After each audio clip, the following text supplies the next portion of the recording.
warahmatullahi wabarakatuh. Jumpa lagi Sobat Channel Guruji di rangkaian konten YouTube kita. Alhamdulillah pada kesempatan kali ini kita sudah bersama dengan Ustadz Sugeng Purwanto. Beliau adalah Sekretaris FOSI. Beliau sangat meminati sejarah Islam seperti itu. Dan pada kesempatan kali ini kita punya satu tema yang menarik untuk didiskusikan, yaitu berhubungan dengan Hari Syu'ara. Jadi ini adalah hari Islam di mana ada peristiwa Karbala di situ. Nah, bersama Ustadz Sugeng Purwanto ini kita akan membahas hikmah-hikmah apa yang ada di hari Syu'ara ini. Bagaimana relevansinya dengan kondisi kita saat ini. Baik, langsung saja saya persilahkan Ustadz Sugeng untuk memberikan penjelasannya. Ya, Assalamualaikum warahmatullahi wabarakatuh. Alhamdulillah, Allahumma sholli wa sallim ala Muhammadin wa ala alihi wa sahbihi ajma'in. 10 Asyura itu adalah satu peristiwa kelam dalam sejarah Islam sebetulnya. Dan ini kalau kita peringati, ya kita harus ambil hikmahnya, bukan memperingati peristiwa kelamnya itu ya. Karena yang terjadi itu adalah pembunuhan terhadap cucu Nabi Muhammad SAW, yaitu Husain bin Ali bin Abi Thalib. Peristiwa ini terjadi akibat perebutan kekuasaan. Jadi setelah Muawiyah itu wafat, kemudian anaknya yaitu Yazid diangkat menjadi khalifah. Sementara pengangkatan itu ya, tidak disetujui oleh Husain. Husain ini punya banyak pendukung di provinsi Hijaz, ya Arab, dan provinsi Kufah, Irak sekarang itu. Yang mana orang-orang Hijaz sama orang Irak itu akan membaiat Husain menjadi khalifah. Maka bagi Yazid ini bentuk pembangkangan, ya, maka harus dilawan. Tapi karena tidak mampu menyelesaikan dalam perundingan yang baik-baik, maka terjadi pertempuran di padang Karbala yang tidak seimbang. Pasukan Ali pada waktu berada di padang Karbala itu hanya berjumlah 71 tentara, sementara pasukan Yazid itu berjumlah 4.000 orang. Jadi yang 71 orang ini dikepung. Sebetulnya Yazid itu mendapatkan perintah dari bapaknya ya, agar membentuk hubungan baik dengan Ahlul Bait, keturunan Nabi Muhammad itu. Termasuk dengan Husain tadi. Termasuk iya dengan Husain itu ada dalam kitab Ibnu Katsir ya, Bidayah wan Nihaya itu ada wasiatnya yang disebutkan di situ ya, agar membentuk silaturahmi dan hubungan baik dengan Husain dari cucu Nabi. Tapi kekuasaan itu memang kemudian membutahkan banyak penguasa. Ketika muncul oposisi, muncul pesaing, maka pemikiran penguasa apalagi zaman itu ya tumpas habis. Apalagi kalau di sekeliling penguasa ini itu adalah tentara-tentara atau pembisik-pembisik atau penasehat-penasehat yang tidak punya etika yang cukup baik ya, seperti Yazid itu. Sebetulnya antara Yazid dengan Husain itu sudah ada upaya untuk damai. Bahkan gubernur Basrah ya, yang pada saat itu sudah bersedia untuk berunding dengan Husain. Tapi kemudian datanglah penasehat ya, panglima perangnya yang bernama Syamir bin Zilzauzan itu. itu punya pertimbangan semata-mata bukan persoalan perundingan, menang kalah gitu.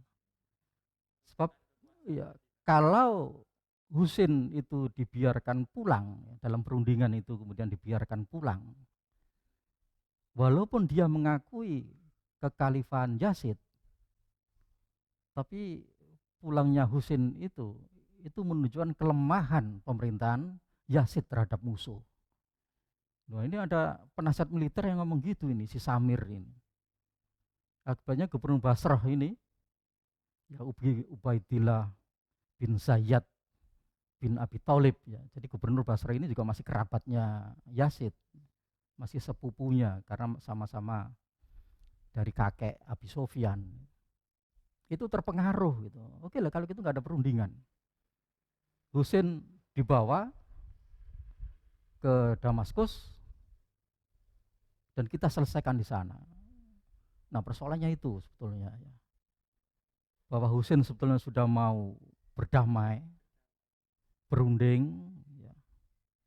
Tapi kemudian ada penasihat-penasihat militer yang hitungannya itu adalah menang kalah, gitu, gagah-gagahan.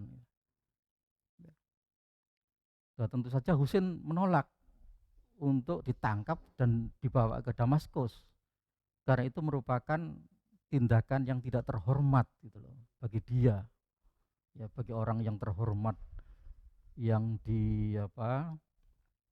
punya kekuasaan kewenangan di Hijaz dan Kufah itu.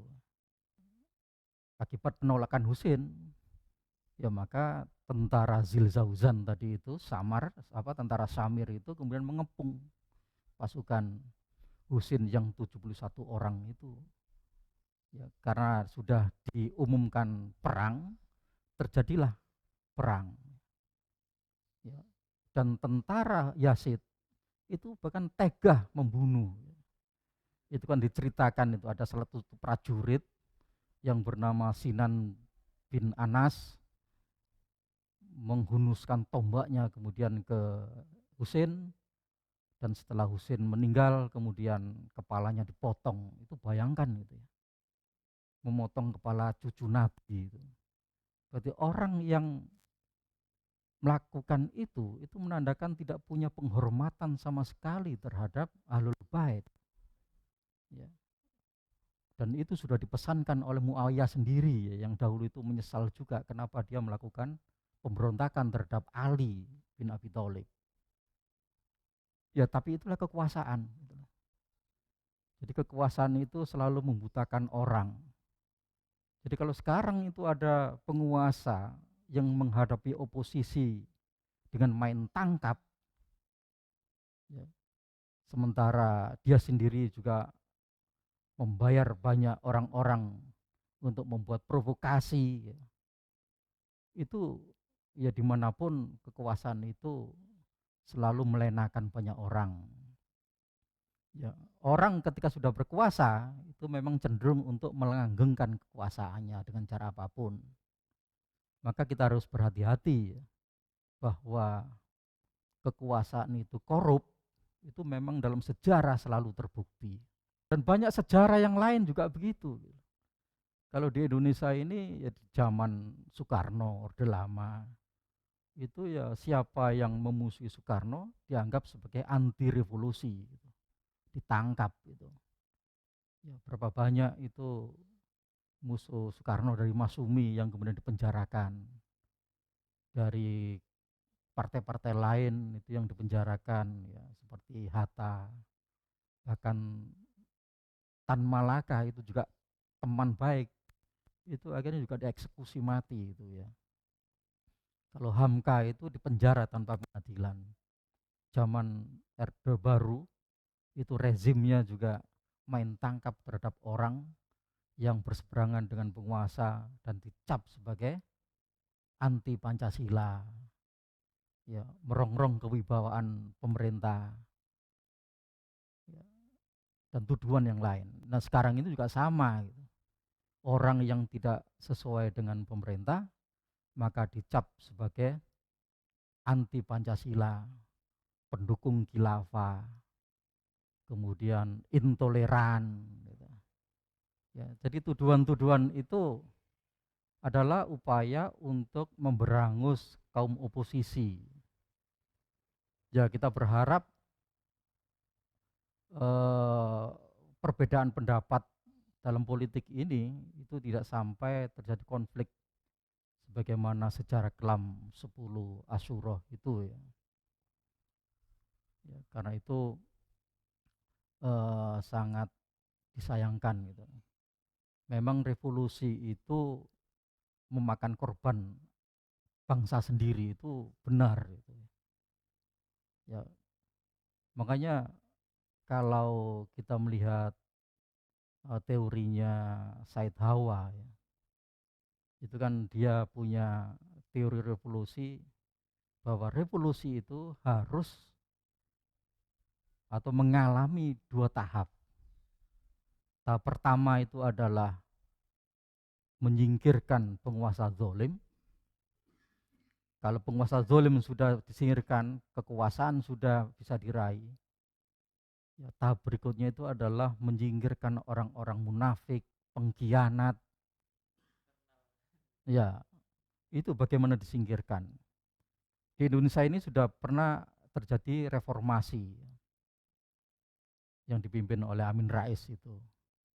Tapi sayangnya pada zaman reformasi itu, ketika kekuasaan Orde Baru tumbang, digantikan kekuasaan reformasi, Orde Reformasi, orang-orang munafik, ya, pengkhianat, ini tidak disingkirkan, tapi bahkan diberi kekuasaan menjadi menteri. Ya. Ya, akibatnya yang terjadi, ya sampai sekarang dipeliharalah orang-orang yang berkuasa itu untuk tetap melakukan korupsi, nepotisme, kolusi, sehingga Indonesia yang sudah reformasi ini kondisinya masih tetap sama sebagaimana zaman Orde Baru ya. Walaupun sudah ada KPK, banyak orang yang ditangkap itu tidak ada efek jerah gitu. Bahkan mereka berpendapat yaitu apesnya saja itu. Kenapa korupsi sampai bisa ketahuan. Nah ini, jadi kalau kita mau mengambil hikmah, ya kalau sudah berkuasa, maka upayakan kita benar-benar memegang amanah kekuasaan itu dengan baik dan bisa menjalankan untuk mencapai kesejahteraan rakyat, ya sebagaimana yang dicita-citakan itu, menciptakan keadilan sosial bagi seluruh rakyat Indonesia.